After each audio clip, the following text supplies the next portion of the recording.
Is the Hunter any good in patch 6.0.3? So let's get this out of the way now. This patch specifically removes certain Hunter buffs from ridiculously affecting even Stonehorns and Thunder Tusks. So that's gone. And you know it needed to be gone, you silly tyrants. The Hunter can stealth his own Stonehorn mounts, but that was just bonkers. So are they still good? Oh yes! I might as well do the whole spiel quickly, but I'll try and breeze. Recruited for 1000 nominal and 250 upkeep, the Hunter comes with 5508 health on Ultra, and yes, these stats are basically the same, but other things have changed. Stay tuned. Armor is only 30 to start, standard 15% missile resistance, 75 leadership, speed 57, charge speed 88, a little better than typical. Melee attack 48 and attack interval 4 aren't exceptional, but fine.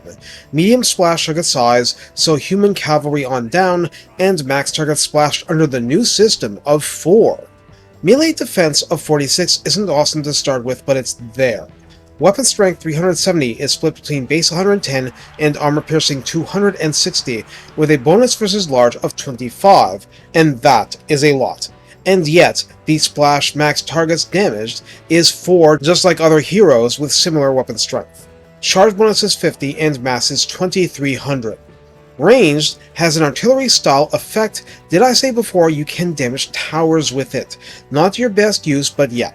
Ammunition 20, range 120, actual impacts are base 70, and armor piercing 250 damage. Bonus versus large of 100 damage split along that ratio, reload time 8 default, total accuracy 40 or double usual, calibration distance 70 before becoming less accurate. Calibration area of 1 means it's dead pinpoint until that range, and penetration cap of very large, and max penetration targets 9, means there is the potential of skewering 10 targets total with one chucked spear. Not that it's likely to happen, but the mathematical potential exists. The Hunter counts as a siege attacker and he has wall breaker. These things are important because a lot of the units no longer have it. Having adequately covered Stonehorn mounts in the past, I'm going to link to the earlier video if you want to see more, but they have collision attacks now, so just go to town if you have one. That's the only real thing that's changed for that part. Aside from what's been mentioned, the Hunter can fire whilst moving, forward at least, causes fear per usual, and has the Loner trait, which grants plus 12 leadership and plus 15% speed when no friendly units are within 30 meters range. Keep that in mind. You're disincentivizing from mobbing Hunters together. As an embedded hero, this is an increased movement hero. For map passive, you get Stimulate Growth. The Holy Trinity of Assault Garrison, Assassinate, and Assault units is here for hero actions. Masterworks all, you can't go wrong. Specialist reduces the cost of those active actions. In the yellow line, Independent Mind grants Vanguard deployment instantly. 3 pips of larger gut plate is plus 15 armor and plus 10 leadership. Sharpened Spears is plus 12% missile strength at 3 pips. All a Quiver is ammo plus 24%. Scarred Veteran is max health plus 15% at 3. The middle pip is Foe Seeker, and you all know this by now, speed increase and fatigue reduction. Quick Throw reduces reload time reduction by 18% at 3 pips. Beast Slayer provides bonus versus large 15 at 3 pips, in addition to the 25 you had, though that's on foot. If you're on a Stonehorn, you might need this to have any bonus. Elusive gives up to plus 12 melee defense, Fleet-footed is up to plus 15% speed, and Crippling Throw inflicts range damage and debuffs speed, as shown here. Note that a speed debuff is independent of other debuffs of different types. So if a Thunder Tusk is running something down, inflicting Crippling Throw is going to stack minus 25% speed, plus the minus 24 melee defense for its 30-second duration as the info shows, on top of other speed debuffs. The top line includes a few oldies like Sword Noblars, so let's speed through that. At rank 10, there are 3 mutually exclusive pips that define your Hunter. The first, Great Beast Hunter, adds immunity to psychology, weapon strength plus 10%, and Colossal Strike. Actually, as for that first part, you may actually be trying to build a specialized Hunter who forgoes the mount. And if not, whatever, just abuse Colossal Strike, it's powerful. Sneaky Stalker adds plus 10% speed, plus 10% range, plus 15% missile strength, and Stalk. That last part matters because it applies on the Stonehorn mount. Just the mount. Gutsy adds plus 10% hit points and plus 15% unit mass, so on the Stonehorn, yeah, this is all in on collision damage. Now let's look at the very personal line at rank 12, because goodness yes, this has changed. Running with the pack adds plus 5 leadership for Saber-Tusk Pack, Blood Vultures, Yetis, Thundertusks, and Stonehorns, and Gorgers. Nobody cares about that last part, they're unbreakable. It also provides Vanguard deployment to Saber-Tusk packs and Yetis specifically, and not for Stonehorns and Thundertusks. Well, the others didn't need it from the Hunter.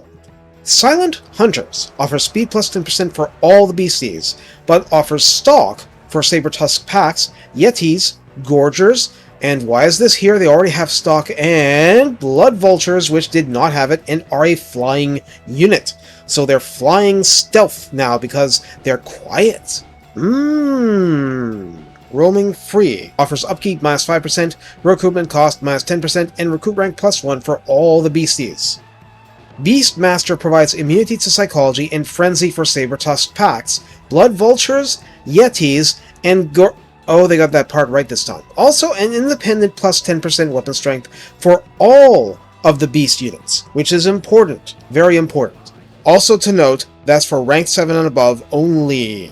Finally, Savage Predators offers bonus versus large plus 5 for Saber-Tusk units in that hero's army, and gets a one-time, at least at base use, summon of a unit of Saber-Tusk packs which would not benefit from the aforementioned bonus, I take it, because it's not in the army.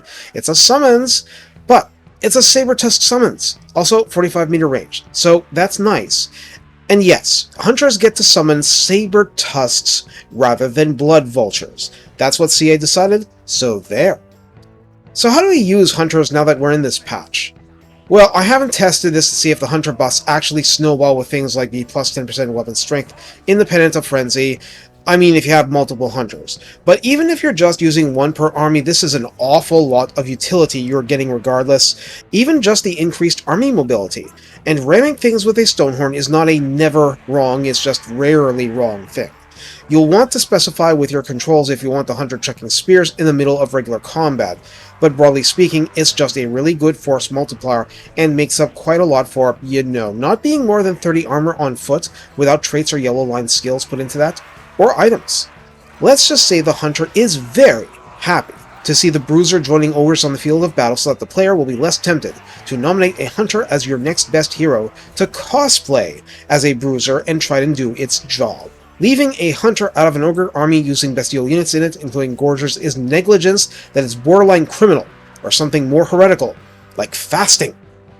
Shudder. Hunters benefit the faction in all kinds of ways regardless, so at least have a long-term goal of having plenty to go around, because aside from the new pigback riders, and that's if you paid for the new DLC, you're pretty short of dedicated anti-large options until much later in the campaign.